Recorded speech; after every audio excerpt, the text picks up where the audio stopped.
Hello, this is Sneashish Mukherjee reporting from Red Forts in Dubai along with my colleague Bharat Ramraj.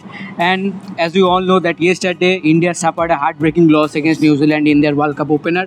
I think before the match everyone was assuming that India might start the World Cup with a winning note, seeing the form of the both teams before coming to this World Cup. But the way India's players played, actually the batters, you have to say, they have batted. I think there's a lot more questions to ask before the Pakistan game. So in this video we'll talk about 5 talking points from India's performance yesterday night against New Zealand. So I will come to Bharat. The first point is Pooja Vastakar. I think me and you saw in the practice session that she was having those fitness drills and all. And before the match, we broke the news that she has come to the stadium with a strap in the ankle, and you can see in the match she bowled only 1 over. And I think, don't you think that when you take not 100% fit player into the game, I think that is an added disadvantage for you. Yeah, you can definitely tell that she bowled only 1 over as Yeah. you saw. And yesterday, as we saw that she was definitely not doing practice in training session, fielding practice. So that's an indicator that she has an eagle. But the counter argument to that would be that she's a very much one of the spirits of India's pace attack. She hits the deck. No one else can do that role. Perhaps they took a gamble. But I agree with you that taking such a gamble in a crucial game, it may not work. But again, we are telling it in hindsight, kind of. So that's the decision they have taken, and then let's see what happens in the next game.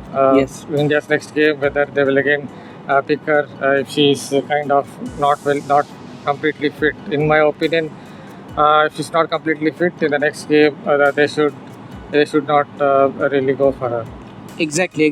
I think all eyes will be on her again in today's practice session, whether she is practicing or not fittedly. I think the second point will be obviously on the fielding. I think before the start of the tournament, we always were discussing about the fielding of India, and in the practice session we observed that the Indian team management also know that this is an area that they need to improve, and they are focusing on that. But again, we didn't see those application in the match. When it comes to ground fielding, when it comes to catching, again the same failure we are seeing again and again. So what's your view on that? Yeah, that's something that should be frustrating for the Indian management, because if you notice, Munish Bali, the Yeah. fielding coach, had an extensive training session. It's Exactly. not his problem. It's a problem of the players finally. Even they had a fielding yes, camp. Yes. Yeah.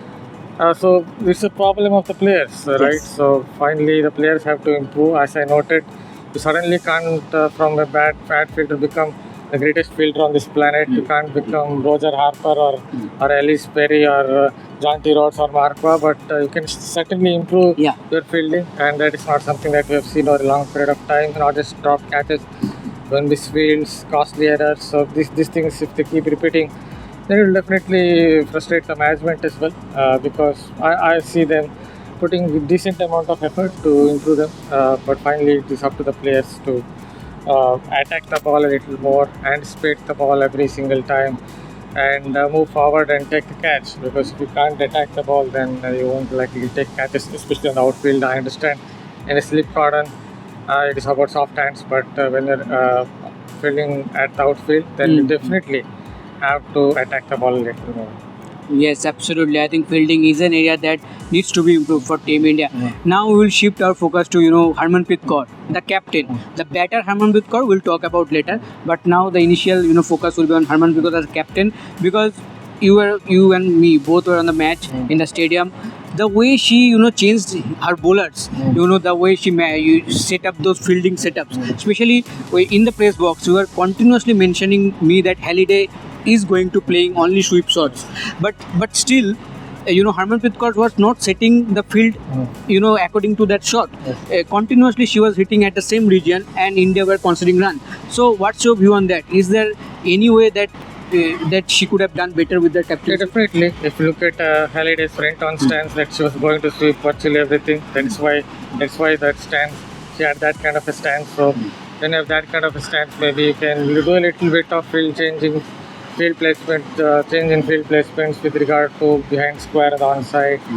Maybe short fine can be moved back to fine leg or backward square leg or on this line. So that's obviously for the captain to think of. Even the bowling changes were not the greatest. The way she rotated the bowlers. If you look at how New Zealand's captain Sophie Devine went about her job, it seemed like there was a marked difference between the two. The way she used her swing bowlers, the way she used the pitch bowler, Yes. the way she used her spinner, there's a definitely difference. So that's for Harmanpreet to look at and improve her tactical nose. No one is a born captain. Maybe that there could be some guard or something, someone who's a born captain, but I don't think that's anyone who's a born captain, and it is for her to improve her tactical nose.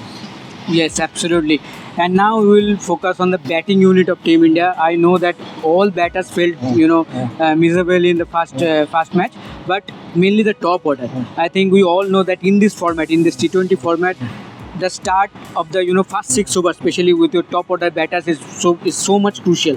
So I think when it comes to the top order of Team India, Shefali Verma and at number 3 Harmanpreet Kaur is failing regularly. We saw in the one-off matches also, but we are hoping that maybe in the first match of the World Cup the scene will be different, but again the same scenario. So what's your view on that? Yeah, Indian batters were not exactly great, though one has to also give credit to the New Zealand bowlers because Yes. they bowled much better than the Indian bowlers. So somewhere it's not just the Indian batters, we also have to think of India's bowlers. I don't think it is a 160 pitch, Yeah. to be honest. Yeah.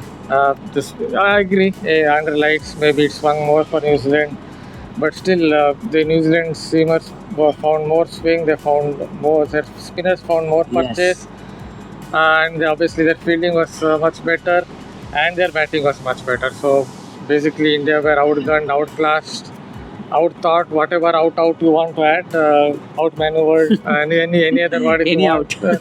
Any other word if you want to add, Yes. you can please add that. Yeah. But India were basically Outclassed. outclassed in every single department of the game. That's what I think the main conclusion of the matches. Yes. And the last point will be lack of application from all the batters. Yes. I think you were in the press Yes. and you asked Sophie Devine Yes. that how beautifully she used the crease and all while playing the Yeah. Indian spinners. So obviously you will share the answer that she said, but what your view on that lack of application, the difference of approaching the bowlers when it comes to India compared to New Zealand batters? See, picking the length, I think it is something that's quite natural to a batter. Maybe it depends on muscle memory or to keep playing that way. I was really surprised by how well Sophie Devine picked the length. That's not easy for a batter outside of Asia, but Exactly.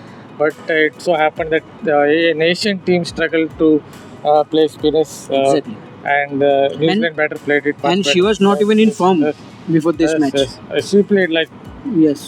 someone who had scored 300s in the last Exactly. game. So, Exactly. yeah, so Indian batters obviously have to think about it. Again, go back to basics, perhaps play spinners without the pads.